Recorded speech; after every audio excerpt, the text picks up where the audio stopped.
जब खबर मिली कि हजरत अली की वालदा विसाल कर गई तो हुजूर रोने लगे। फरमाया वो अली की नहीं, वो तो मेरी माँ थी, मेरी अम्मा थी। इमाम अबू नईम ने लिखा है, कहते हैं हुजूर ने फरमाया जब मेरी अम्मा को गुस्ल देने लगो ना, कफन पहनाने से पहले मुझसे पूछ लेना।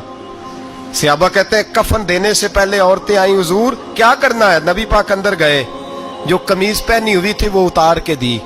फरमाया चिट्टे रंग का, सफेद रंग का कफन न देना, मेरा कुर्ता पहनाओ मेरी अम्मा को। हुजूर ने कफन दिया। हजरत अबू जर गिफारी फरमाते जब जनाजा पढ़ लिया ना तो नबी पाक फरमाने लगे कब्र सही बनाई है तुमने? हुजूर सही बनाई है। फरमाया नहीं, लगता नहीं। फरमाते हैं ये कहते कहते मेरे नबी कब्र में उतर गए, मेरी आंखें बरस पड़ी। मैंने कहा अली की अम्मा, रब तुझसे क्या हिसाब लेगा? सारी रहमतें तो पहली तेरी कब्र में आ गई। इश्क सरकार की एक शम्मा जला लो दिल में, बाद मरने के कब्र में भी उजाला होगा। नबी पाक कब्र में लेटे, फिर बैठे, फरमाया सही है कब्र। फिर मेरे नबी पाक ने दफन किया उनको। फिर देर तक दुआ करते रहे और रो के फरमाने लगे ऐ अल्लाह, अपने नबियों के वसीले से और मेरे वसीले से मेरी अम्मा की कब्र रोशन कर दे।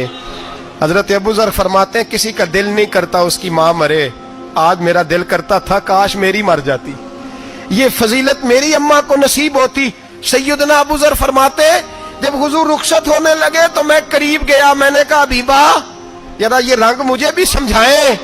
तो हुजूर ने फरमाया मैंने अपना कुर्ता इसलिए पहनाया है कि जब मेरा कुर्ता फातिमा बिनते असद को पहनाया जाएगा तो इसके तवस्सुल से अल्लाह उन्हें जन्नत का जोड़ा अता फरमाएगा।